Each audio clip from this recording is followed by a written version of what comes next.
I want to thank this great organization, NGIC, for assembling such a great panel of speakers for this important event. And thank you for all the work that you do in so many other different areas. But I want to thank you today for highlighting what we have to do to meet the Sustainable Development Goal for universal schooling. Education, I think we all know, is the key that unlocks every other development goal. And sometimes one image can sum up a feeling far more powerfully than any words written. Etched in my mind is a photograph of a 3-year-old boy that many will remember, a red t-shirted boy, Alan Kurdi, lying face down on a Mediterranean beach, dead, his legs and hands outstretched, and it was a picture that traveled the world. But Alan's full story and its significance has rarely been told. Alan had left Turkey in a boat for one reason. His parents wanted him to have the education that ceased to be available after Syria exploded into civil war. Again and again, I've seen how families desperate for the chance of an education have lost out because of conflicts and civil wars. In Rwanda's Kigali Genocide Memorial, the museum commemorating the Rwandan genocide of 1994 is another photograph of a boy called David. What he wanted more than anything else was an education so that he could be a doctor. Under the photograph is a plaque that reads, David, age 11, ambition to be a doctor, favorite sport, football, favorite hobby, making people laugh, death by mutilation. Last words, the UN are coming to save us. But the UN never did. In his idealism and in his innocence, David believed we would deliver what we had promised, a UN rescue, and then an education for him and his friends so he could be a doctor. When the pandemic subsides, we will find that Alan and David were not alone.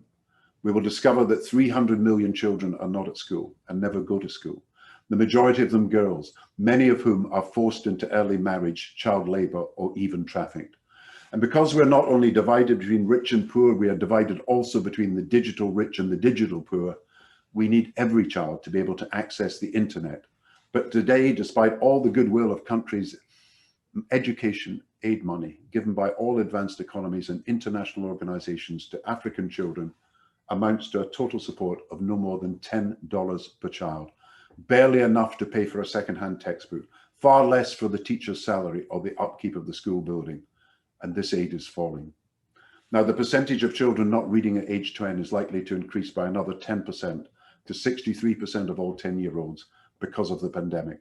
And this means, according to the Education Commission, that more than 500 million children will not even be able to read, and more than 800 million children will reach adulthood without basic secondary level skills. So we need a global education plan. Across the world in the 20th century, a massive expansion in the secondary school population created a new generation of qualified school leavers and reduced inequalities in earning power. This century too, a new education expansion must take place, but globally, combining the human touch of teachers with the potential and reach of AI-powered adaptive learning so that everyone is included. We must not only transform how we deliver education, but how we finance it, to ensure we reach those furthest behind. And yet, while education aid increased rapidly in the first decade of the century, and then again in the second half of the second decade, reaching a peak of $16 billion, it has now fallen by $2 billion and may not return to its previous peak before the mid-20s. UNESCO estimates an external financing gap of 25 billion annually in low and middle income countries. And that's the money needed to finance pre-primary and primary education alone. Now, the G7, the G20 and the international community must now agree on education financing to ensure that those countries who want to spend on education can do so free of the rising burden of unpayable debt, which is preventing them investing in education. And UNESCO, UNICEF, the Global Partnership for Education and Education Cannot Wait must be fully funded. We will need to mobilize all the resources of the world. And that is why I favor an international finance facility for education, under which, through guarantees given by donor countries, we can multiply resources available to education.